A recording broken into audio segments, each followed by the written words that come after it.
ব্যস্ততার ফাঁকে ছেলের সঙ্গে স্মৃতি তৈরি করতে যুক্তরাষ্ট্রের সময় কাটাচ্ছেন শাকিব খান। পাশে থাকবেন ছেলে শেহজাদ ও তার মা শবনম বুবলি।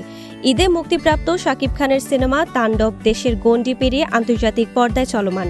এর প্রচার ও ব্যক্তিগত কিছু প্রয়োজনে এখন যুক্তরাষ্ট্রে আছেন এই সুপারস্টার।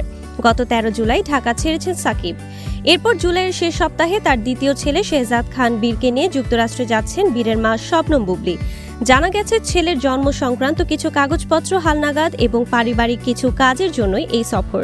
অক্টোবরের শেষ পর্যন্ত তারা সেখানে থাকবেন। শাকিব খান জানিয়েছেন শেহজাদের মা জানিয়েছে তারা আসছে। ছেলের কিছু দরকারি কাজ আছে, তার মায়েরও আছে। আমি যেহেতু এখানে বাবা ছেলে একসঙ্গে কিছু সময় কাটাতে পারবো। তিনি আরো বলেন, সবসময় কাজের চাপে সন্তানদের সময় দেয়া যায় না। এবার সুযোগ এসেছে, চাই ছেলেকে কিছু সুন্দর স্মৃতি দিতে, যেমনটা এর আগে আব্রামকে দিয়েছি। শাকিবের দুই ছেলে আব্রাম খান জয় ও শেহজাদ খান বীর। আব্রাম জন্ম নেয় ২০১৬ সালে কলকাতায়, শেহজাদ ২০২০ সালে যুক্তরাষ্ট্রে। প্রায় ২ বছর আগে শাকিব যুক্তরাষ্ট্রে ছিলেন আব্রামের সঙ্গে। সেই সফর স্মৃতিময় হয়ে উঠেছিল জয়ের জন্য। এবার একই রকম অভিজ্ঞতা দিতে চান ছোট ছেলে বীরকে।